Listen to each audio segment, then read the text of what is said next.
Hello, everybody. This is Eamon, butting in really early in this one, right at the start. And despite the fact that you can see and hear me, I want to let you know this isn't live. It's a podcast. It's pre-recorded. This has happened before now for you, just so that doesn't confuse you. Anyway, the reason I am butting in is because in this episode we've had a great chat. Well, Cam mostly has had a great chat with Beau Neilson about the brand new initiative, MyGigPass, aimed at getting more young people out and about to live music.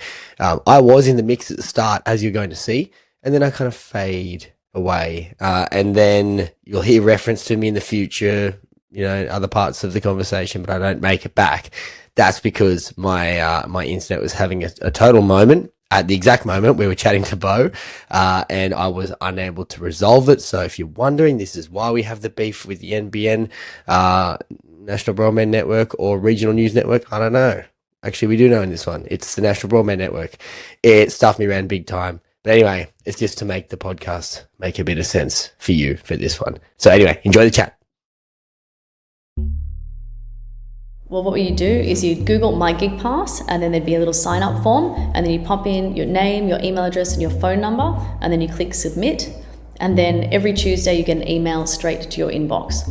So with that email, we've got all of the venues offers, just sort of in a nice list, with a few highlights at the top. For some of them, you'll just click the button and then you'll be transferred through the ticketing page, and you can either get the discounted or the free one, whatever they've decided. Or for some, there might be a free double pass where you have to send them an email saying, "Excuse me, I saw on Gig Pass you have a free passes available. Could I please have them?" Okay. And then that will be a first in, first served. And how do we grow that next generation? Because if we don't have the next generation of regulars, then we can't take risks. And if we can't take risks, then we don't actually invest in these young artists who will soon be headliners. But they actually need to do the reps. They need to have the gig hours that allow them to reach their full potential.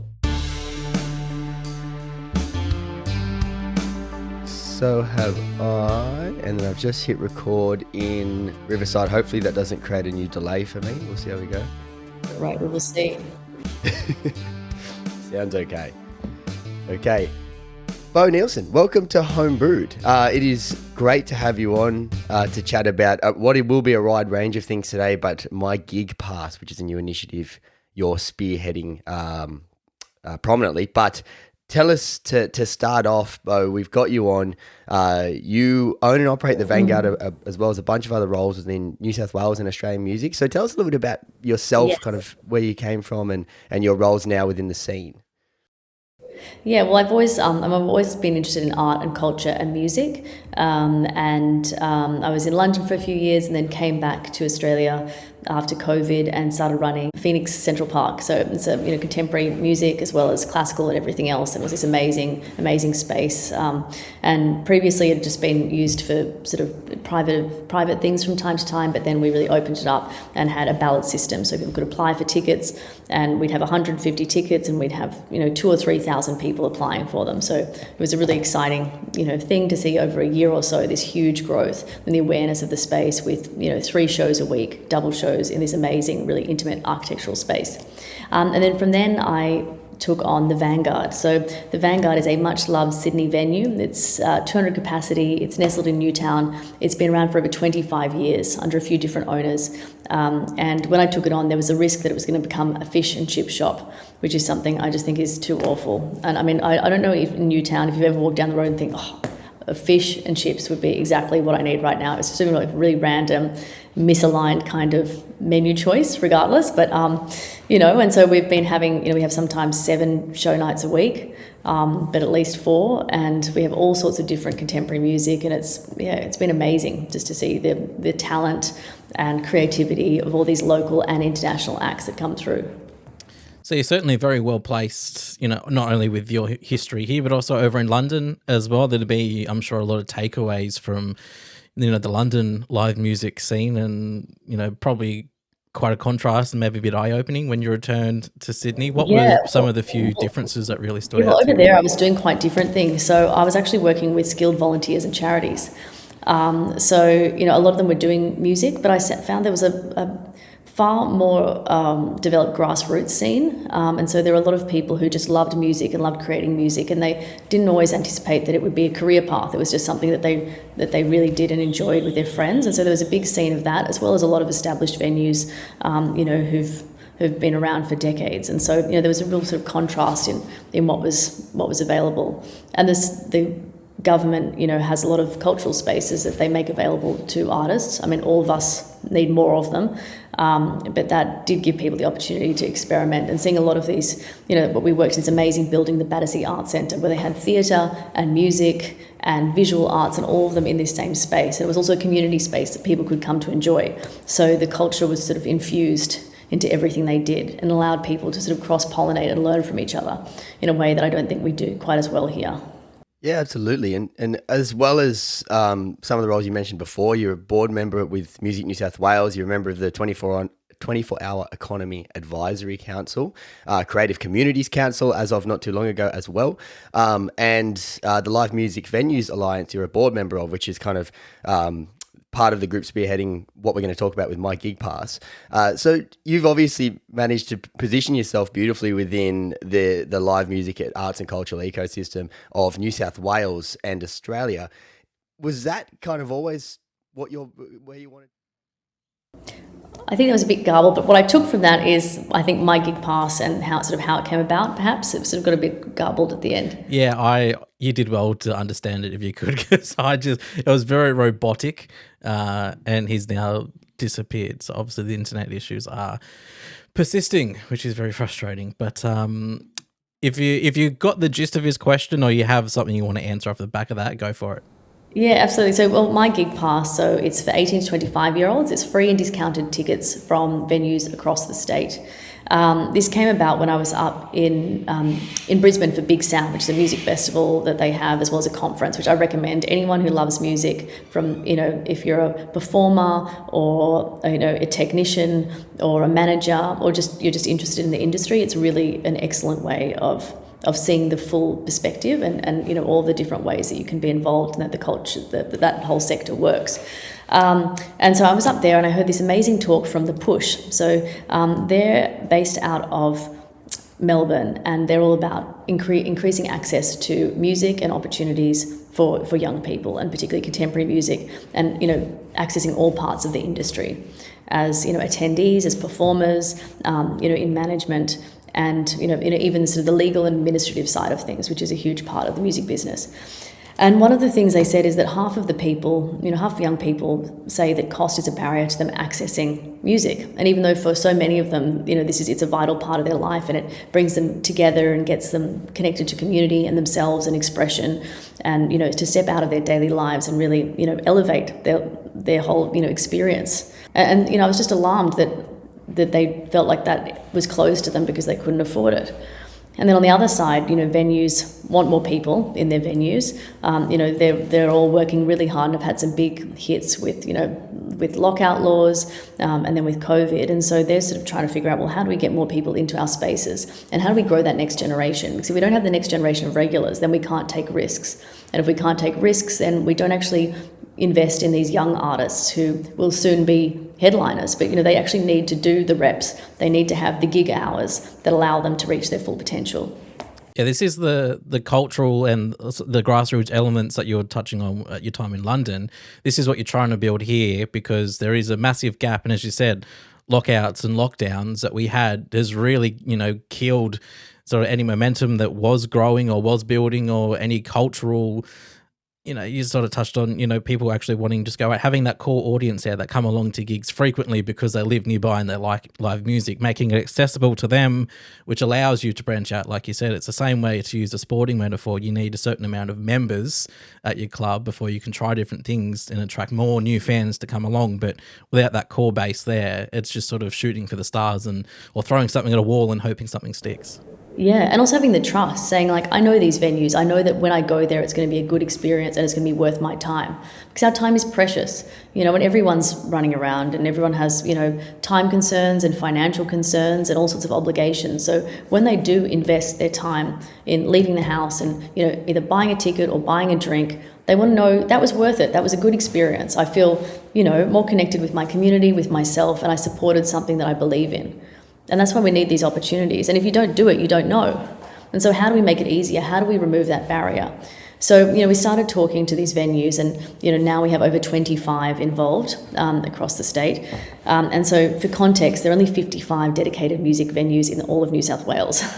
Wow. So there are a larger group of venues that have music and have ticketed shows, and they're welcome to be part of the program. But as far as dedicated live music venues, they're actually very few, and they've halved since 2010. So, it's been a real big hit to the whole industry. And so, with this system, the venues contact us, they offer shows, and I've said to them, we want good quality shows. We're not using this to just get rid of the tickets that aren't selling. They need to be quality, interesting, appropriate for the audience, but also expansive. We don't want to just decide, oh, well, you're 18, so you only like this type of music. It needs to be more than that. Otherwise, they can't grow their taste and they can't grow their understanding of what's possible.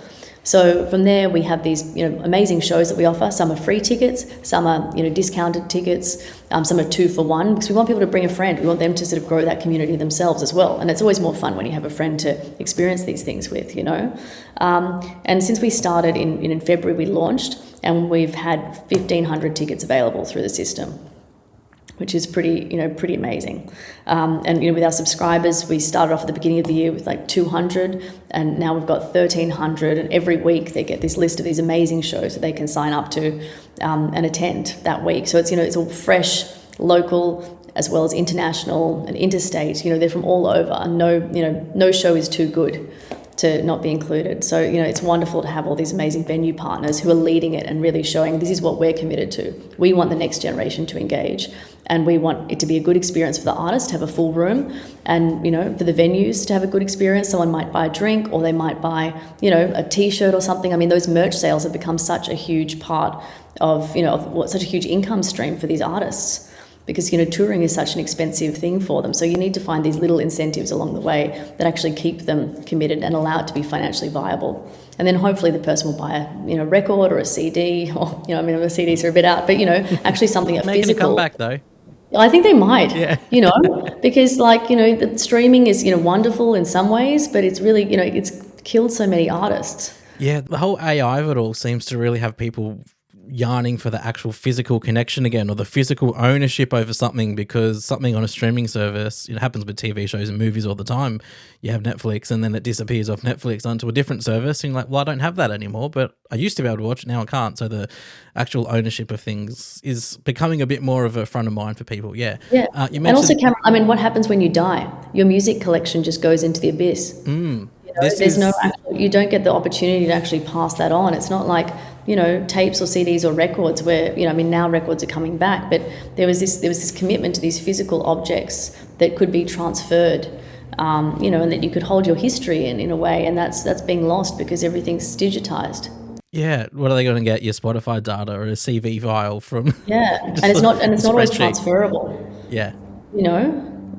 So I think that's a real loss. And so, aside from actually listening to the music at home, it's the memories that you have listening to it, in situ and feeling the room, because, you can get a video of it, you can get a photo, but it doesn't capture, how immersed the audience is and how much of the artist, how much of themselves they're giving, which, you really feel when you're in that space hearing them.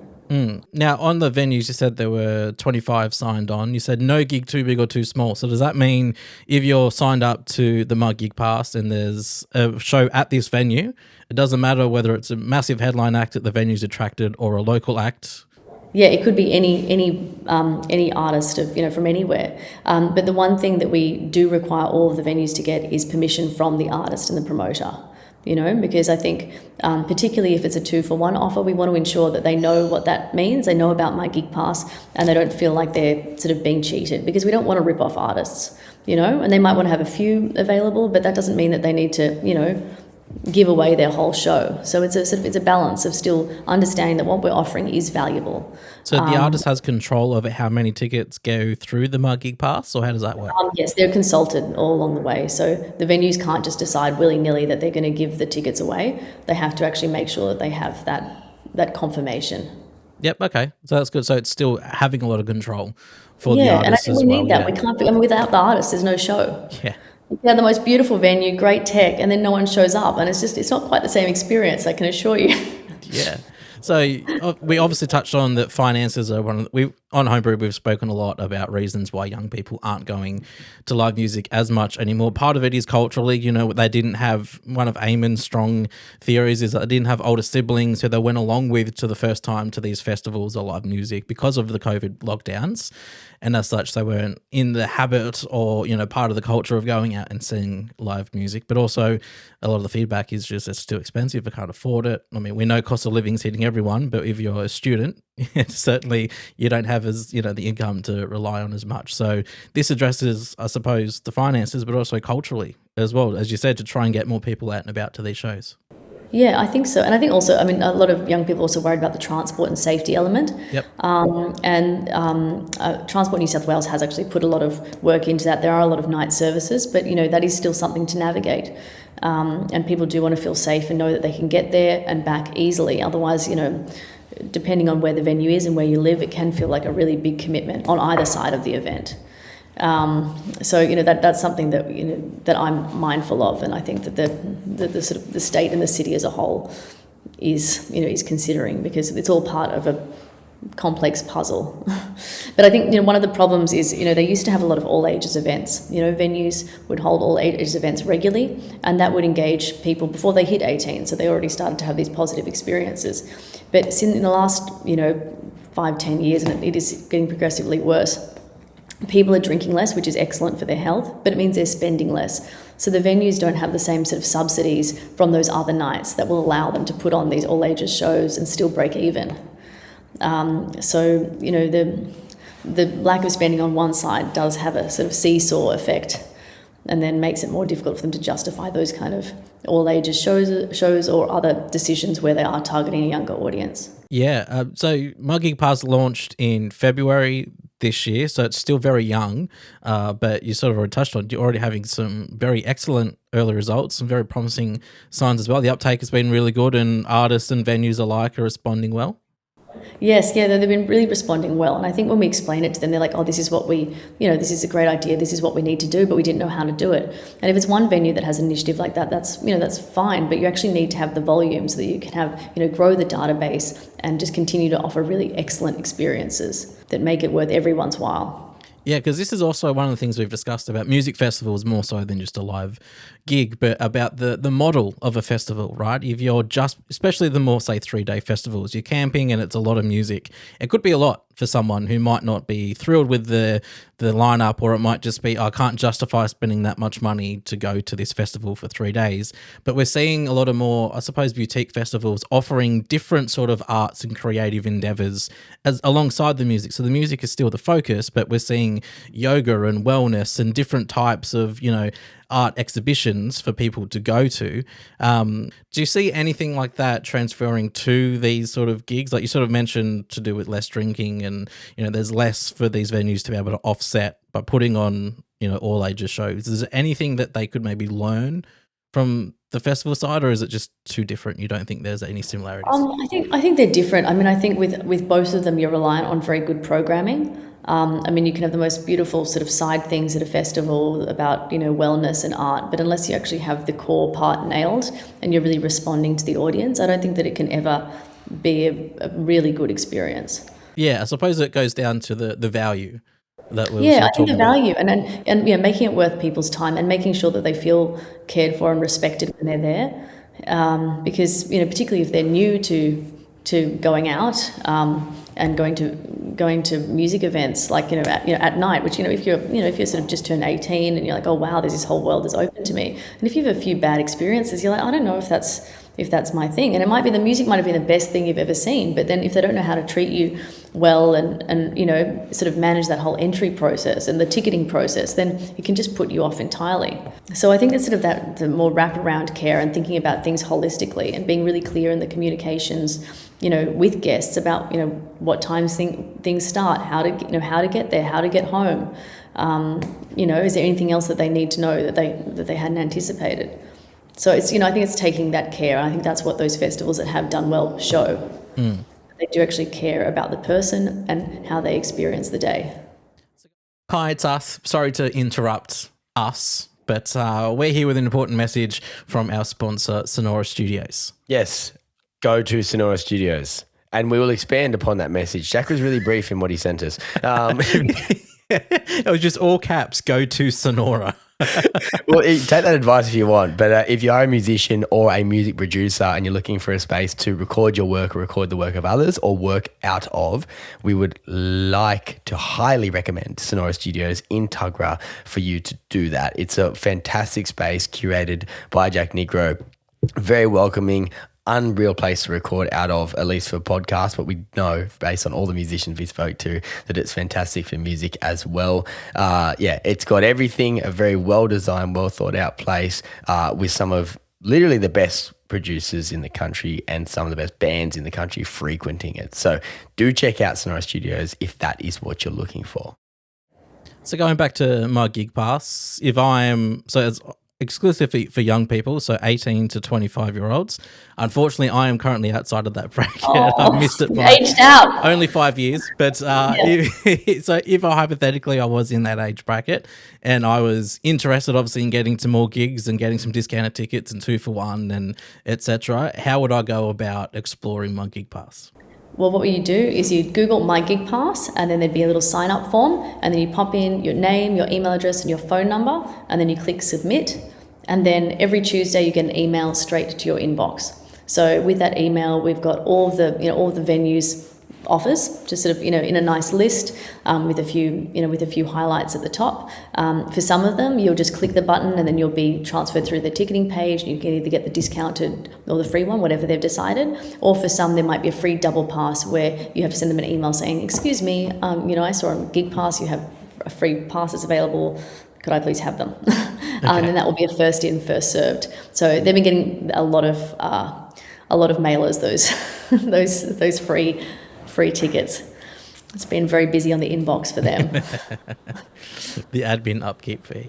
Yeah. And then the next week there's more. So, you know, we tried to have, you know, up to sort of 2 weeks content, you know, in that one mailer. So you see what's coming up and you can get in early and you can make a plan with your friends so you don't miss out. Cool. Eamon, how are you going on your end? I want to give you an opportunity to take part. And he's gone. He's gone. See, here is the seance. It is. Oh, dear. All right. So I'm curious, Spotify recently, we have a long-running history with Spotify and our grievances about artists not getting paid properly and just the way that algorithms aren't favouring Australian musicians and etc. But we reported last year, and I've seen it again recently, that they are starting to offer ticketing through Spotify for fans of said artists. I understand this is obviously completely separate to MyGigPass, but I'm just curious if you have any thoughts on that as someone who's operating a venue, has obviously been very involved in the music scene for a long time. How do you see Spotify's role in either, are they damaging ticket sales and ticketing opportunities, or are they perhaps offering opportunities and avenues to try and get more people along to venues that might not previously? What's your take? I think anything that transfers the at-home listening to out and seeing a gig is a good thing.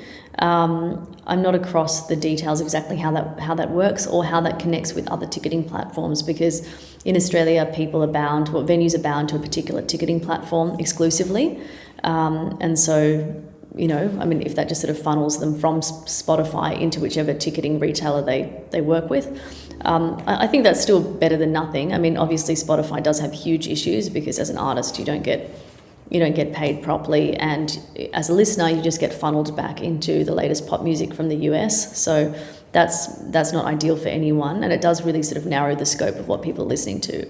You know, it just keeps on sort of pulling you back into sort of the more famous and more familiar, which I think does a huge disservice to Australian artists.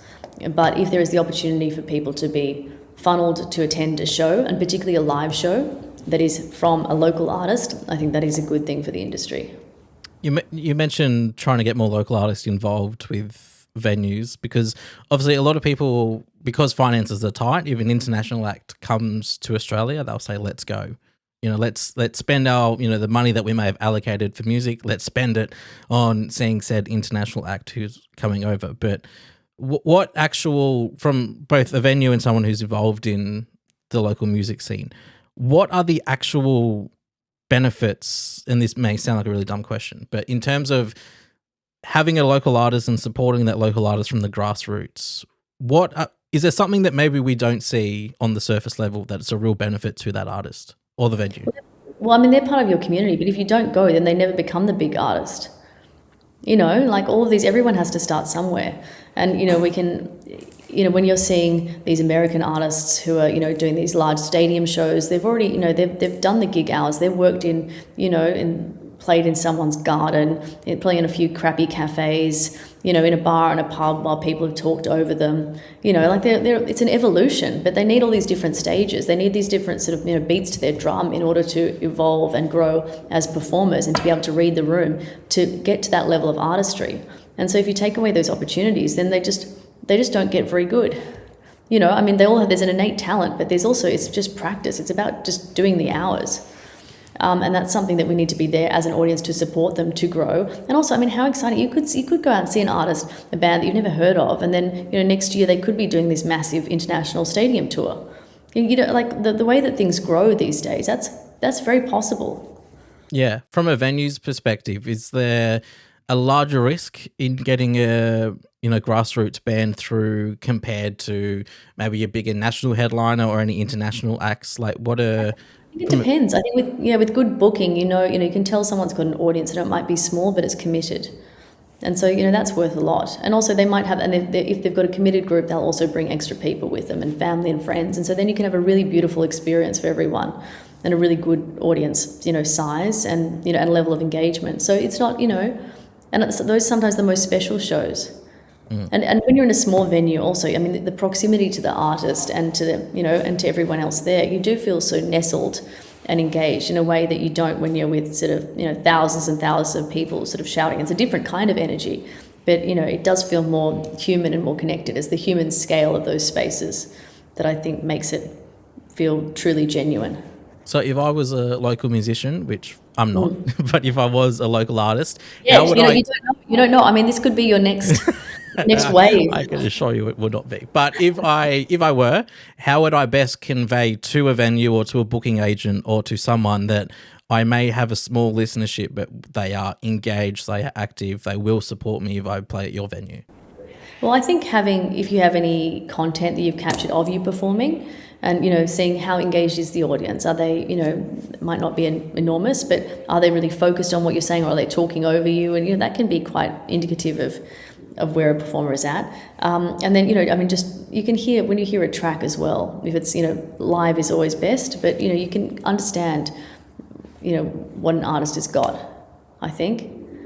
And then it's about finding the right venue, because you also need one that has the same kind of audience that you want to attract. Some do have specialize in particular genres. So, I suppose find your genre, find your venue, find your people, and then you're good. I wanted to touch on as well, you're currently a board member with Music New South Wales, the Live Music Venues Alliance. You're a member of the 24 Economy Advisory Council, and as well as a member of the Creative Communities Council.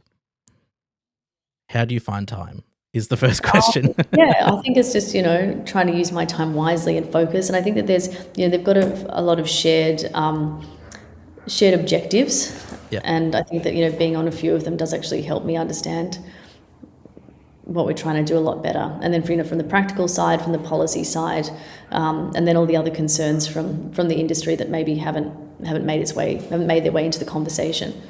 With the 24-hour economy is something that's been a big point from the state government since sort of the 2023 election, I think, was when they were really driving it. They actually had someone in charge of the nighttime economy from your perspective, obviously we touched on venue owner, also very heavily involved in the music scene. How big has that been for live music in the state? Has it actually had a massive impact, or is it just a lot more, there are a lot more discussions, there's easier pathways and channels that sort of might allow for a few more discussions over policy as opposed to red tape and roadblock here? Well, I think it's been all of those things. I mean, with the vibrancy reforms, they have, changed things around, the rules around, noise complaints and liquor licenses. So if you're a live music venue with over, I think three shows a week, then you can get an 80% reduction, on your liquor license. They're all these things really do add up. But they've also given a lot of grants around infrastructure. And those things previously, you could never get a grant for. So things like air conditioning and speakers and screens. And so the ability to offer a far better experience, once again, for artists and guests has become a lot easier. And quite a lot of venues have taken them up on this. And that's, I think, really enriched the scene. So for artists, just actually seeing, when you have the right tech, like seeing what that is like and is it's a very different experience to just sort of working, or playing in the corner of a pub where you've got sort of a speaker that should have been thrown out 20 years ago, and sort of maybe there's sort of one sort of sad light that's been kind of, I don't know, zip tied to face you, like. Yeah, 'cause it all makes a difference, right, to the experience of the person who's bought a ticket and is attending, even if it's just a free gig as well. Like the fact if you're rocking up and you're having sound issues, or the lighting's terrible, it's, access to the toilets or the bar or whatever, it's just a bad vibe and experience around.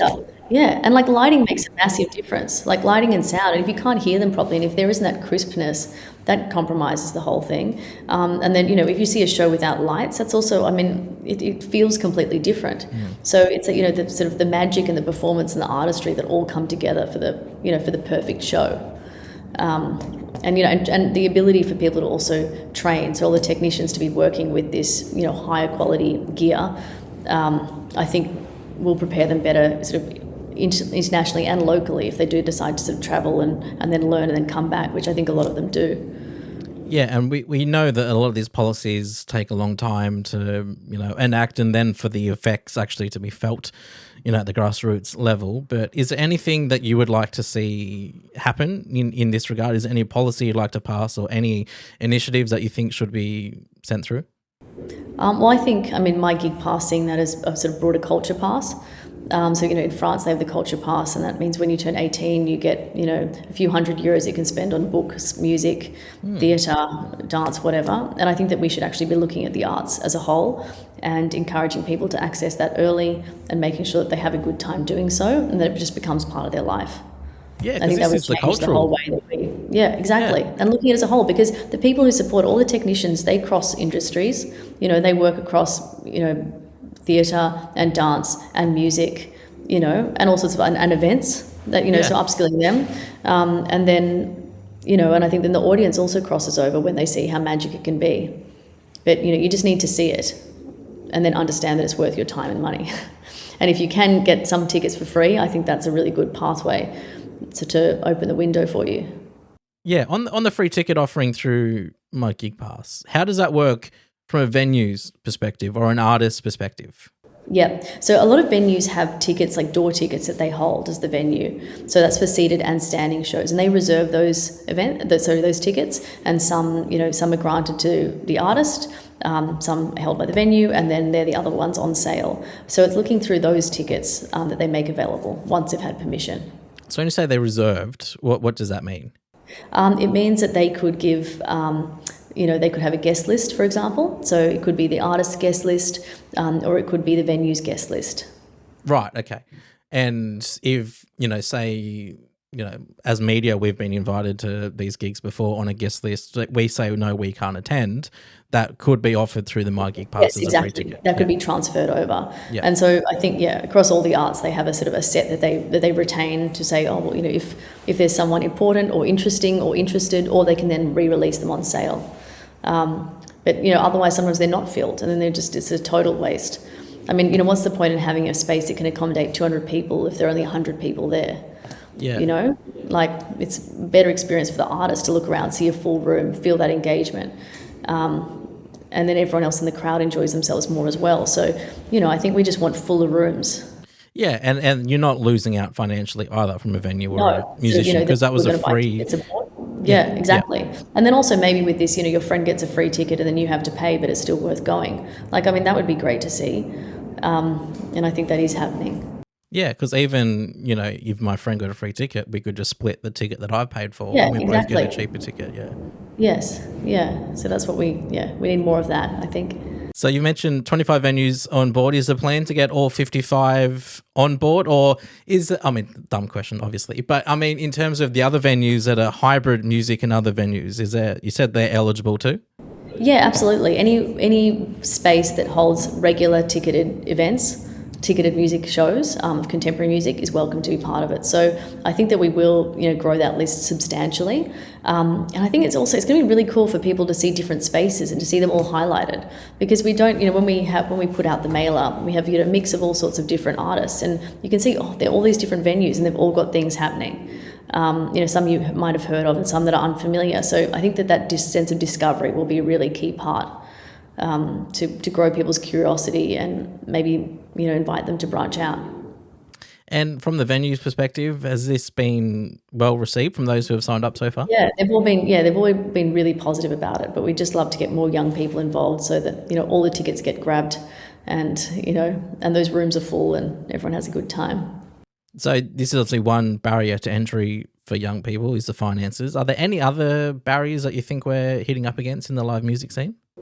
Yeah, I think awareness, transport, overwhelm. And I think choice in a way. I mean, I think there's so many different ways you can spend your time, and there is the lure of Netflix and the couch. So I think and I think there's a little bit of social anxiety as well. A lot of the young people I've spoken to are scared of going to somewhere that they haven't been to yet. And so if their friend says, "Oh yeah, that place is great, you should go there," then they'll be like, "Oh, that's got the tick of approval." But there's a different approach to risk taking compared to when I was younger, where people are like, "Oh great, never heard of it. That sounds fab. Let's go." What do you put that down to? I think that COVID, really stuffed a lot of people up, and that time in isolation. And I think that maybe too much media is telling us the world is a dangerous place, and I think that can be a bit overwhelming. And what's new is always going to be a little bit scary. Yeah, I remember a time when I thought jeans were the comfy lounge around at home clothes, and then COVID hit, and I was like, why would I wear jeans? They're so uncomfortable. These are greaty. Yeah, my trackies are so much more comfortable. Yeah, totally. But I mean, transport's another thing that the 24-hour economy we're focused on is having safer and more accessible transport to not just within Sydney, but also we're based on the Central Coast. So to have, transport links and hubs from Sydney to the coast or just around the coast as well is all part of it as well. Yeah. Do you know offhand how many venues on the coast, just selfishly, how many of those may be signed up? We've got a few. So we've got a few in Wollongong, and then we've got one in Newcastle, and then I think we've got a few more that are about to join. So I'm feeling pretty optimistic that cohort is growing. That's good. That's what we like to hear. As champions are not just the Australian music scene, but the Central Coast music scene as well. And there's amazing musicians up there. Like, we really need to support that culture. And venues, we've been doing this for 8 years now, I think. It started as a radio show, we're now just a full-on podcast. But throughout that time, we've spoken to many musicians, and the feedback constantly was venues were the problem. We had state-of-the-art recording studios. Obviously, the bands and the music coming from the scene was, fantastic. I would say on par as any other region in the country. But the opportunity, as you said, to work on your craft, to build an actual audience, live, and get that feedback and sort of grow, that was always, the thing that let the region down, is that we had a handful, and it has improved a lot since that time, but the venues were still a sticking point. So we can get more on board to get more people out and about through MyGigPass. That sounds positive to me. Yeah, absolutely. Eamonn, I assume, is still trying Poor Eamonn. to get in. But anyway, I'm conscious as well of your time. Was there anything either relating to MyGigPass or just the broader scene that we haven't touched on that you would like to discuss? No, I think one thing I've got, so the Link and Pin and Woy Woy, they're members of the LMDA. Oh, awesome. They're very supportive, so they're They great. are one of the venues of the last, sort of 5 years or so that have been, particularly for that emerging artistry. They weren't the premier venue, but they were a smaller venue to give artists an opportunity. And to your point as well, it wasn't, limited to the type of genre or to who you are. It's just if you wanted to put on a live music show, come have at it. It's awesome. Yeah, that's what we need. I mean, we just need more people going out, seeing good things, and also being inspired to, to practice their own artistry. Because I think that's one other thing, for artists, for audience members, that's fine, but a lot of them are artists as well. And, there's not always such a clear delineation. And so, as a performer, if you haven't seen what's possible and you haven't seen someone on that same stage or a similar stage doing something really, incredible and expressive, then maybe you don't know it's possible. So, we can seek inspiration and find it in our local community and with local artists. And community is such a big point too, as an artist to be successful, you want that community around you. For a venue, I'm sure it's the same too. We've mentioned you want that core audience, the same community coming in, and enjoying, the live music that's happening. Absolutely. All right. Well, I'm not expecting Eamonn to come back given the internet issues that he's having.